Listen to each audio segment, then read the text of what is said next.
June rubbed his tired eyes as he stared at the glowing holographic display in front of him. The star chart rotated slowly, showing thousands of mapped systems across the galaxy. After 15 years as a cartographer for the Galactic Guild, he thought nothing could surprise him anymore. He was wrong. "This doesn't make sense," he muttered, zooming out to see the full galactic map. The beautiful spiral of the galaxy hung in the air, meticulously detailed with trade routes, political boundaries, and stellar phenomena. But there was something odd about the outer rim. The map simply stopped. A clean, perfect edge marked the boundary of human space, beyond which nothing was charted. June checked the older archives, pulling up maps from centuries past. In the earliest records, the charts extended far beyond what was now labeled as human territory.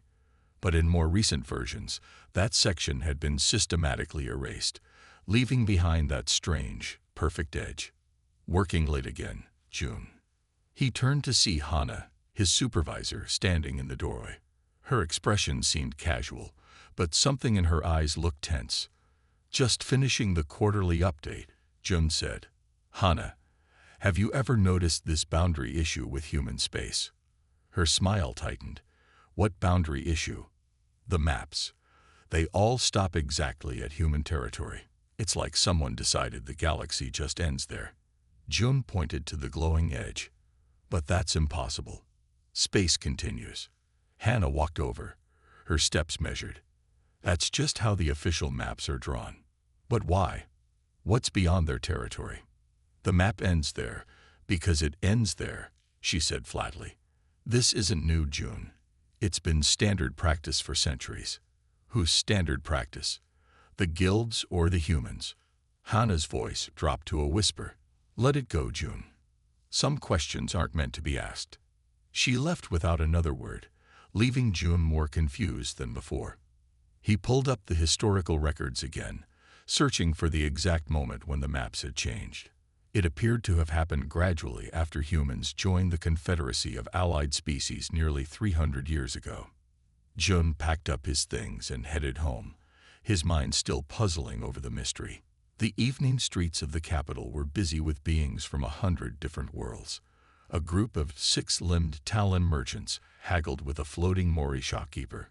2 tall, thin Elan diplomats glided past in their ceremonial robes. And then, standing perfectly still in the middle of the busy street, was a human.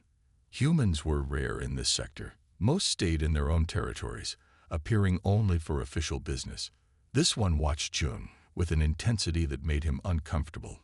She was tall by most species standards, with the characteristic confidence all humans seemed to possess. June hurried past, pretending not to notice her. He turned down a quieter side street, heading toward his apartment building. "Cartographer June," a voice called from behind him. He stopped and turned. The human had followed him. "How do you know my name?" he asked. "I'm Commander Park," she said, approaching with measured steps. "I couldn't help but notice your interest in certain maps today." June's heart raced. "How could you possibly know that?" "We notice when people take interest in our borders," she said simply. "Are these forbidden questions?" June asked, suddenly aware of how isolated the street had become. Park smiled, but it didn't reach her eyes. "Not forbidden. Just rarely asked." She paused. "And I might have answers, if you're truly interested." "The Guild has regulations about unauthorized mapping projects," Jun said carefully. "This wouldn't be unauthorized," Park replied. "Quite the opposite. I'm offering you a chance to see what's beyond the edge of your maps, officially sanctioned by my government." "Why me?" "Because you noticed the inconsistency. Most people see what they expect to see. You saw what was actually there. Or rather, what wasn't there." Jun hesitated. Years of cartography training told him to report this to his superiors, but Hana's warning echoed in his mind. "What's out there?" he finally asked. "Beyond human space." Park's expression grew serious. "That's the question, isn't it? The one no one dares to ask." She handed him a small metal disc. "If you want to know, meet me tomorrow at these coordinates." "Come alone." She turned and walked away, disappearing into the crowded main street, leaving Jun holding the disc and feeling like he stood at the edge of a map himself, about to step into unknown territory. The small tea house sat in the oldest part of the capital, nestled between buildings that had stood for 1,000 years. Jun arrived early, checking the coordinates on the disc 3 times to be sure he was in the right place. The room was empty except for a single human woman sitting in the corner booth. Commander Park looked different today. She wore simple civilian clothes instead of a uniform, but her posture remained military straight. She nodded as Jun approached. "You came," she said. "I wasn't certain you would." "Curiosity is an occupational hazard for cartographers," Jun replied, sliding into the seat across from her. "We like to fill in blank spaces." A server placed 2 steaming cups on the table. The tea smelled like flowers and something earthy that Jun couldn't identify. "Human blend," Park explained, "from plants native to Earth." Jun took a cautious sip. It was bitter but not unpleasant. "You said you had answers." Park reached into her bag and placed a small device on the table. It projected a 3-dimensional image between them, an old recording. The timestamp showed it was from 302 years ago. "First contact," Park said quietly, "or at least what your people call first contact." The recording showed a Confederacy exploration vessel approaching a blue-green planet, Earth. Jun recognized from his studies. The ship established orbit and sent down a delegation. "The Confederacy expected to find primitives," Park continued, "beings still using chemical rockets and radio signals. Instead, they found us." The recording shifted to show the landing party meeting with humans. The aliens looked nervous, while the humans appeared completely calm, as if they had been expecting visitors. "Your history books say we were surprised," Park said. "They're wrong. We had been watching your ships for decades. We knew exactly when you would arrive." "That's impossible," Jun said. "Our stealth technology was impressive," Park finished for him, "but insufficient. We let the Confederacy discover us when we were ready to be found." The recording changed again, showing diplomatic meetings. Jun recognized some of the most important figures in Confederacy history: First Minister Keel, Ambassador Learn, Grand Admiral Voss. "The negotiations were strange," Jun noted, watching the footage carefully. "Your species requested only one thing: exclusive rights to your border territories." "We had our reasons," Park said. "Which were?" Instead of answering, Park fast-forwarded the recording to show 7 different ships, all with Confederacy markings. "Do you recognize these vessels?" she asked. Jun studied them carefully. "The third one, that's the Pathfinder. It disappeared about 150 years ago during an exploration mission. All hands lost. And the others, I don't know them by name. The Stellar Wind, the Outbound Light, the Far Horizon, the Boundless, the Edge Seeker, the Final Frontier." Park listed them methodically. 7 ships over 3 centuries, all sent to chart beyond human space. All disappeared. Jun felt a chill despite the warm tea. What happened to them? "They never returned." Park's eyes reflected something ancient. "Not because of us." "Then what?" "Did you ever wonder," Park interrupted, "why humans were able to negotiate such favorable terms when joining the Confederacy? We were newcomers, unknown. Yet we were given a voice equal to species that had been part of the Alliance for millennia." Jun had wondered about that. Historical texts offered weak explanations about human ingenuity or the strategic value of Earth's location. "They feared us," Park said simply, "not because of our weapons or technology, though those impressed them. They feared us because we knew things they didn't want to know." She tapped the device, and the hologram changed again. This time it showed something Jun had never seen: an earlier first contact. Humans, in much more primitive vessels, meeting another alien species. The date stamp showed it was nearly 1,000 years ago. "That's impossible," Jun whispered. "The official records say." "The official records are incomplete," Park said. "Deliberately so." "Who are they?" I don't recognize the species. No one does. Not anymore. Park's expression darkened. They came from beyond what you now call human space. They came looking for resources, slaves, conquest. They found humanity instead. What happened to them? The same thing that happened to everything that's ever threatened Earth. Park shut off the device.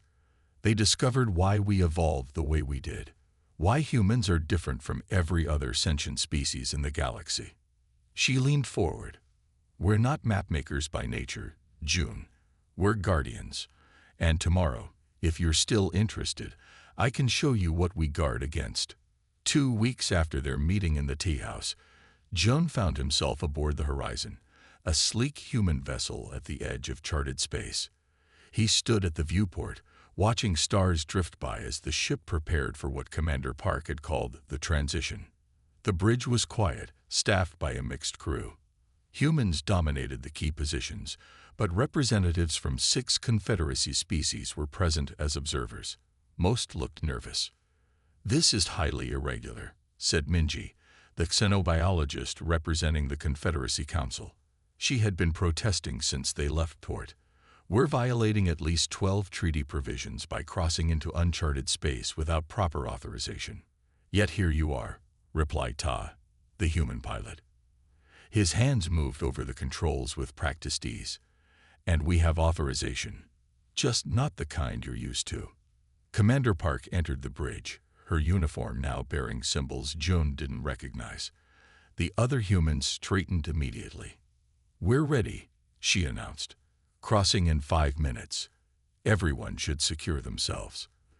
The transition can be disorienting for first-timers." June strapped himself into an observer's chair. Next to him, a Lathian scientist named Duri checked his instruments nervously. "What exactly are we going to see?" Duri whispered. "I don't know," June admitted. "She wouldn't tell me." The ship's engines changed pitch, dropping to a low hum that June felt in his bones. The stars outside the viewport seemed to stretch, then snap back to normal. "Transition complete," Tay announced. "We are beyond the boundary." At first, nothing seemed different. The stars looked the same. Space was still black. But as June watched, he noticed something strange about the light. Colors seemed slightly off, as if shifted just beyond their proper spectrum. The ship's sensors began registering impossible readings, screens filled with data that made no sense, stars that aged backward, gravity waves that flowed in patterns like language, radiation that appeared and disappeared without source. "Normal for this region," Park said, noticing June's confused expression.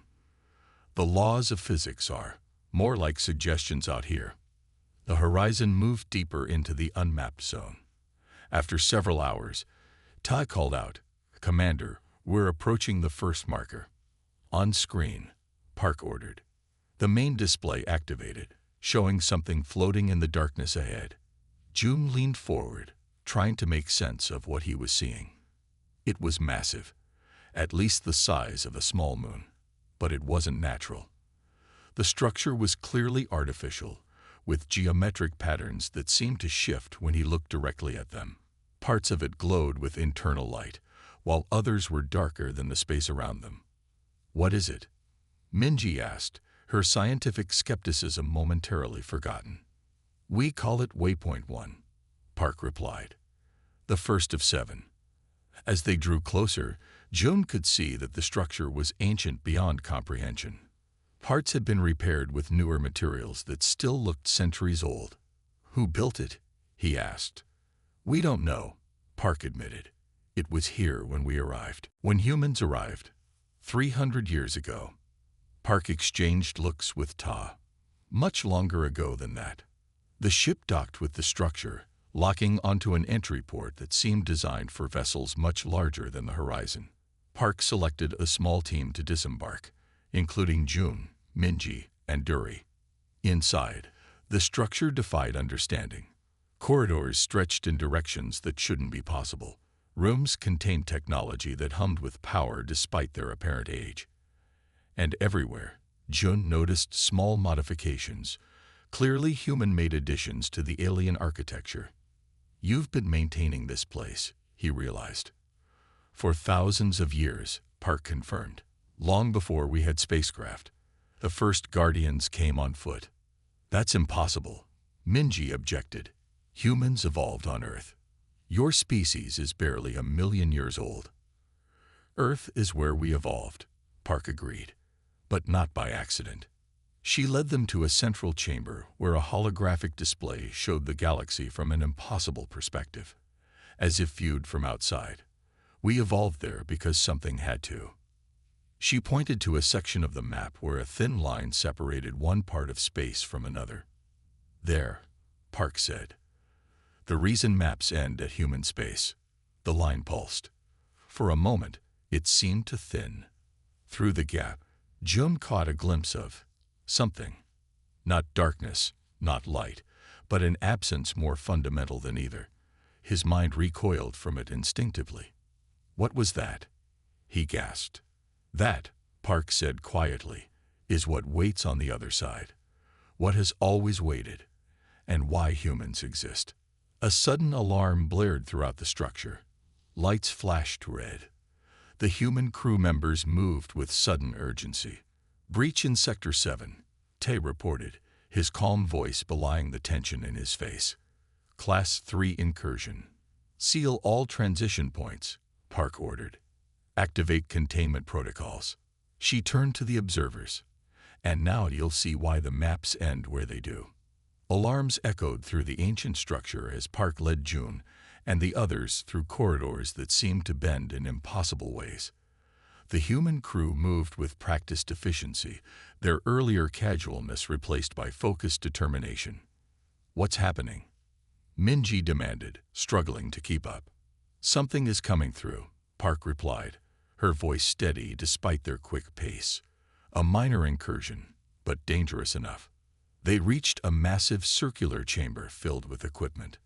Some of it looked ancient, with strange symbols etched into metal that didn't quite reflect light correctly. Other parts were clearly human-made, newer additions grafted onto the older technology. In the center of the room stood a pillar of shifting energy, contained within a series of concentric rings. The energy pulsed and twisted, occasionally taking shapes that hurt June's eyes to look at directly. This is a containment field, Park explained, one of thousands we maintain along the boundary. Tai and 3 other humans took positions at different control stations around the room. Their hands moved over the controls with the familiarity of long practice. The universe has borders, Park explained as they worked. Not physical ones, but boundaries between dimensions. Earth happened to form at one such border. That's impossible, Dury said, the scientist in him rejecting what his eyes were seeing. Dimensions don't have borders. Yours don't, Ta called over his shoulder. That's because you live safely inside one. We don't have that luxury. The energy in the containment field surged suddenly, pushing against the rings. Something that wasn't quite a sound and wasn't quite a smell filled the chamber, making June feel dizzy. Containment at 60%, one of the humans reported. Breach expanding. What are those things? June asked, pointing to strange shadows moving within the energy. We don't have names for them, Park said. Nothing in any language could describe them accurately. They exist according to different physical laws, different logic. But what do they want? Minji asked. Park gave her a look that made the xenobiologist step back. They don't want anything in a way you would understand. They simply are. And their existence is incompatible with ours. The containment field fluctuated again. Through the breach, Jum caught glimpses of something beyond. A reality where angles worked differently, where colors had textures, where time flowed sideways. The Guardian Protocol is what we call our mission, Tai explained, his hands moving rapidly over the controls. Humanity evolved specifically to perceive and contain what exists beyond. That's why we're different from other species. Different how? Dury asked. Our brains developed to process paradoxes, Park said, to comprehend things that shouldn't exist in our universe. It's not a comfortable gift, but it's necessary. The breach suddenly widened, One of the containment rings failed, its energy dispersing with a sound like screaming metal. Through the gap, something reached. Not a tentacle, not a hand, but something that June's mind insisted must be one of those things because the alternative was too alien to process. "This is why we don't allow mapping beyond our space," Park shouted as the ship rocked violently. "Attention draws them." The humans worked frantically at their stations. Park joined them, placing her hands on a panel that lit up with symbols. The humans began to speak in unison, not in any language June recognized, but in patterns of sound that seemed to affect the breach directly. Through the viewport, June glimpsed something his mind couldn't properly interpret: shapes that rejected geometry, colors outside the visible spectrum, movement that seemed to happen before its cause. The more he tried to make sense of it, the more his head pounded with pain. Minji collapsed beside him, blood trickling from her ears. Yuri stood frozen in horror, his scientific equipment forgotten. "Don't try to understand it," Park called to them. "Your minds aren't built for it." The human crew moved with perfect coordination now, as if sharing a single consciousness.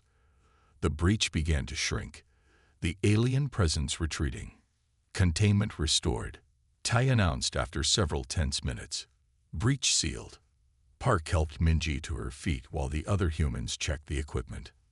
"That was a small one," she said quietly. "A minor incursion.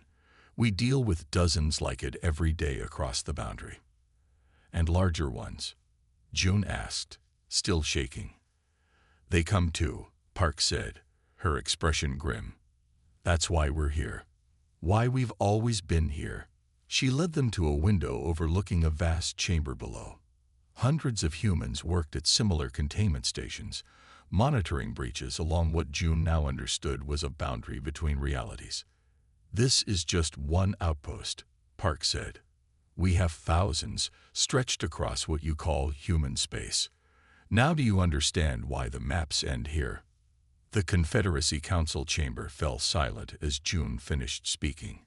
He stood alone at the center of the great hall, facing representatives from 100 different worlds. None of them had interrupted his report. Now they simply stared, their expressions ranging from disbelief to horror. "This information," the High Minister finally said, breaking the silence, "if shared publicly, would cause panic across the galaxy." "Yes," June agreed. "That's why humans have kept it secret for so long." "And you can verify what you witnessed?" asked an Elan counselor. "These breaches, these entities from beyond our universe. I saw them with my own eyes," June replied. "As did the other observers on the expedition. What humans have been telling us for centuries is true. They stand guard at a boundary between realities." The council chambers erupted in whispered conversations. June waited patiently. He had expected this reaction. 3 weeks had passed since their return from beyond the edge of the maps, and he still had nightmares about what he'd seen there. The High Minister raised a hand for silence. "If what you say is true, then humanity's position in the Confederacy must be reconsidered. They are not a young species that joined our alliance. They are ancient guardians," June finished, "who allowed us to discover them when interstellar travel made isolation impossible." "And the maps?" Hannah asked from her seat among the guild representatives.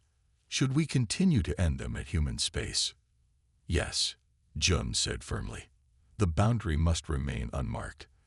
The entities on the other side are drawn to attention, to curiosity, to minds trying to comprehend them." After the council session ended, June returned to the Cartography Guild. His workstation felt small and insignificant now. How could mapping trade routes compare to what he had witnessed? Yet here he was, carefully preserving the boundary at human space on the official maps. "I wondered if you would come back," a voice said from behind him. June turned to see Commander Park standing in the doorway. She was in civilian clothes again, but he recognized the watchful stance, the careful way she held herself. "Did you think I would run away screaming?" he asked. "Many have," she replied. "Even some humans can't handle the knowledge of what's out there." June turned back to his map. "Why show us it all? Why risk exposing your secret? Park moved to stand beside him, looking at the holographic display. Because we're tired, June. Humans have guarded the boundary for thousands of years. Every generation born to stand watch. Every child trained to fight things they shouldn't have to see. You want help, June realized. We need allies who understand what we're facing, Park admitted. Not to stand at the boundary with us. Your minds couldn't handle that for long. But to support us, to stop questioning why we need certain resources, certain territories. June nodded slowly. It made sense. The strange treaties, the territorial demands, the technological secrecy, all of it had been to maintain the Guardian Protocol. Will you tell others what you saw? Park asked.